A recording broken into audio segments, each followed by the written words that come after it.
Welcome back to Investing Talk Podcast. Today we are focusing all of our attention on C. This company has been, well, quite an incredible story, hasn't it? Pivoting from that massive growth funded by losses to really a whole new era where profitability is mandatory. Our mission today is pretty straightforward. We're breaking down the most important financial, technical, and competitive data points. You want to answer that question? It's probably burning a hole in quite a few portfolios right now. Is C a good time to buy now? And hey, if you find this analysis valuable, please do subscribe, like it, maybe drop a comment below. Seriously, if there's a specific company you want us to look into for a future show, let us know in the comments. We genuinely read every single one. Yeah, and to tackle that buy or not question, we've really dug into a whole stack of recent financial filings, market sentiment, analyst actions, the works. Right now, the kind of consensus rating on CA is sitting at a moderate 6 out of 10, and we really need to understand why it's only a 6. So we'll look at that fundamental shift toward, sustainable profit. We'll drill down into the segment performance, Shopee, Garena, which had some surprises. And critically, we've got to assess those red flags, especially the insider selling we've seen, which seems to be capping the upside, at least for now. Okay, sounds like a plan. Let's start with the financials then, because really the core bullish argument, it rests on this successful pivot CA has pulled off. I mean, for years, they were just defined by like hypergrowth and even higher net losses. That was the story. But the full year 2024 results, they really proved something different, didn't they? That they can trade some of that top line growth for, well, massive profitability gains. If we just look at those 2024 numbers, total revenue hit $13.1 billion. Now, that was about 4% year-over-year growth, solid, but maybe not spectacular compared to their old days. But the profitability picture, that completely flipped, and that's what got everyone's attention. Exactly. That moderation in revenue growth was almost the price they had to pay to become efficient, right? Gross profit reached $5.6 billion, and the gross margin actually ticked up a bit to 42.7%. And like you said, a lot of that was driven by getting smarter, more efficient, better monetization within Shopee, the e-commerce side. But the really crucial turnaround, the thing that defines this new chapter for C, net income. They reported $225 million in net income. Just think about it. It's an $875 million swing from the $650 million loss they posted in 2023. Huge. And this pivot, it was almost entirely driven by efficiency. Much tighter control over operating costs. They really tightened the belt. And it wasn't just some accounting trick, right? Using GAAP rules, this looks sustainable. Achieving that sustainability is key. The company put up $1.18 billion in adjusted EBITDA for 2024, and that marks the second consecutive year of positive adjusted EBITDA. So it confirms, this profitability isn't just a one-off fluke. And when you look at their current financial health, the balance sheet really echoes that strength. It's like, think of it like a company running on a full tank of premium gas, maybe with a few spare tires in the trunk just in case. They're holding $6.7 billion in cash and cash equivalents. That's against about $3.05 billion in total debt. So do the math. That leaves them with a net cash position of roughly $3.65 billion. That's a nice cushion. Yeah, that net cash position is a huge strategic buffer, isn't it? Yeah. Especially with the competition heating up and maybe future economic uncertainty, it gives them options. Absolutely. And importantly, they're generating that cash internally now. Operating cash flow for 2024, $1.36 billion. That's a big jump from the $0.93 billion the year before. So that confirms positive free cash flow. And critically important, no significant near-term debt maturities hanging over their head. So refinance risk, basically eliminated for now. Financially, operationally, the company is probably the strongest it's been in years. Okay, so the foundation looks really robust. Check. But, a healthy foundation doesn't mean much if the engines aren't, running hot. So what did Q2 of 2025 tell us about the momentum in those three core businesses? Because this is where the stock got really volatile, right? It jumped dramatically after those earnings. Let's dig into Q2 2025 earnings. The market reaction was interesting, quite forgiving actually. Although the earnings per share, the EPS, it actually missed estimates. Came in at $0.65 versus expectations around $0.99. But despite that miss, the top line, the revenue, was extremely strong. Revenue grew 38% year over year, hit $5.3 billion. That easily beat the street's estimates. And net income, it surged to $414.2 million just for that quarter. And you hit the nail on the head. That revenue strength, that's what drove the stock price action. Despite the EPS miss, the market clearly looked past it, saw the segment performance, saw that growth accelerating again, and boom, the stock jumped almost 20% intraday. It really signals that right now the market cares more about where C is going in terms of growth acceleration rather than maybe some short-term quarterly cost fluctuations. Okay, so let's break down those segments then. Where is this impressive growth actually accelerating? Who's driving the bus? Well, Shopee is the clear star here. It's just dominating e-commerce in its core markets. It's still Southeast Asia's largest platform by GMV, gross merchandise value. That's the key metric, right? How much stuff is actually selling on the platform. And crucially, they've pushed really aggressively and pretty successfully into markets like Brazil. They've basically cemented their status there as the top e-commerce platform by order volume. That's huge. And a key part of their Q2 success was this record advertising monetization. Seller ad adoption jumped 22%. That shows they have real pricing power with their merchants. Okay, so Shopee's the growth engine. What about Garena, the gaming side? Garena, the digital entertainment arm. Yeah, it's definitely maturing. It's not the hyper-growth engine it once was. But, and this is important, its profitability is still way above the group average. It throws off a lot of cash. Q2 bookings actually grew 23% year over year, which was maybe a bit of a surprise. And management felt confident enough to actually raise the guidance for full year bookings for Garena. So it's kind of the stable cash engine, funding the expansion in the other two pillars. Right, the reliable older sibling. And then there's C-Money, the fintech arm, still scaling up. Oh yeah, rapidly. C-Money saw a massive 70% year-over-year revenue jump in Q2, just huge growth. Management keeps emphasizing, robust credit expansion, but also trying to maintain asset quality. That's the tricky balance in fintech. But the real value here, potentially, is the ecosystem synergy, that wide moat you get by tying together commerce, payments, and entertainment all under one roof. It makes it sticky. Okay, but here's the tension point, right? The one that kept coming up in all the source material we looked at. You just laid out a case. Financial solid, Q2 growth explosive, ecosystem synergy. Yet that consensus rating is stuck at a 6 out of 10. Only moderate. That signals pretty significant risk somewhere.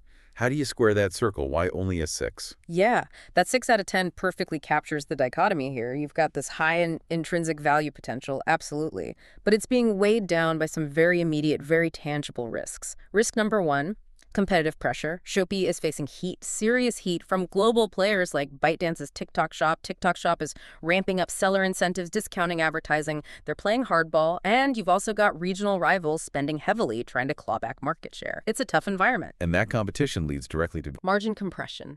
That's the big worry. Analyst consensus, they're projecting maybe mid-single-digit revenue growth for 2025 overall.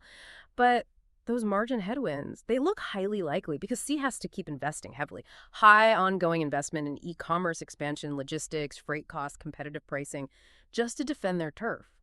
And, let's not completely forget regulatory risk. Especially in fintech markets, that could potentially affect C-Money's profitability down the line, too. Makes sense. Okay, let's pivot to the technical picture then, because the stock chart, the price action, it's absolutely reflected these mixed signals you're talking about. Looking at the data, say, as of September 2025, the stock's been whipping around, right? Past 3 months, traded in a pretty wide range, somewhere between $32 and $40 a share. And right now it's kind of hovering near that $34 to $36 band. It definitely corrected hard from those highs we saw back in mid-2025 after the Q2 pop. Yeah, and if you're looking at the charts for clear entry signals right now, the indicators are, well, they're pretty mild, pretty cautious. Key support levels to watch, probably around $32. If that breaks, then maybe down towards $29.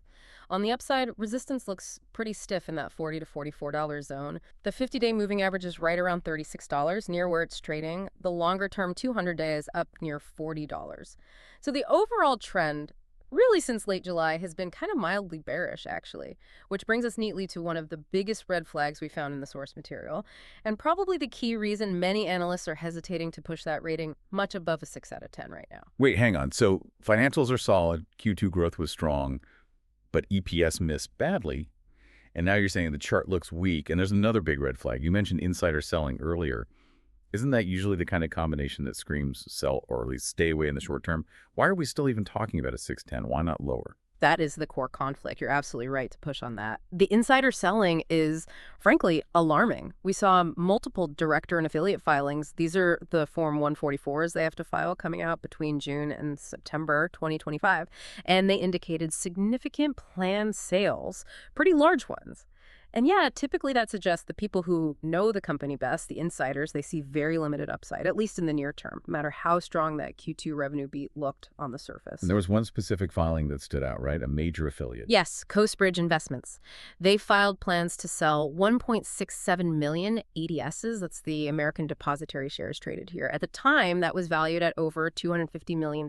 That's That's serious selling pressure potentially hitting the market. Okay, yeah, $250 million is not pocket change. Not at all. And that kind of heavy insider and affiliate selling, it just naturally limits the near-term upside potential for the stock. It creates an overhang. It definitely raises questions about conviction at the highest levels, doesn't it? Which is exactly why, despite the fundamental strengths we discussed, you absolutely have to proceed with caution here. That 610 feels appropriate because of this tension. Okay, so caution is the word. Yeah. If we accept that cautious outlook, what should listeners be watching for next? If they are considering maybe dipping a toe into this stock, what are the key things? The immediate, most critical driver of volatility is going to be the Q3 2025 earnings release. That's expected probably late November 2025. And investors, analysts, everyone will be scrutinizing management's commentary on that balancing act. Revenue scale versus profitability. Can they keep growing, Shopee, especially in tough markets like Brazil and against TikTok without absolutely crushing their margins? That is the acid test right now. So Q3 earnings, watch the margins. What else? Other things to watch in the shorter term. Institutional buy filings, the 13Fs. Those come out in October. These are the reports that show us what the big hedge funds, the mutual funds, the big money managers are doing. Are they buying or selling C? Strong institutional buying could potentially counteract some of that insider pessimism we just talked about. Also, keep an eye on ETF rebalancing. Usually happens around November. Sometimes these large institutional flows, just based on index changes, can trigger significant price swings completely independent of the company's fundamentals. Worth being aware of. Right, those can move stocks unexpectedly. And we also have to touch on the more speculative side, the kind of optionality baked into the stock price, perhaps.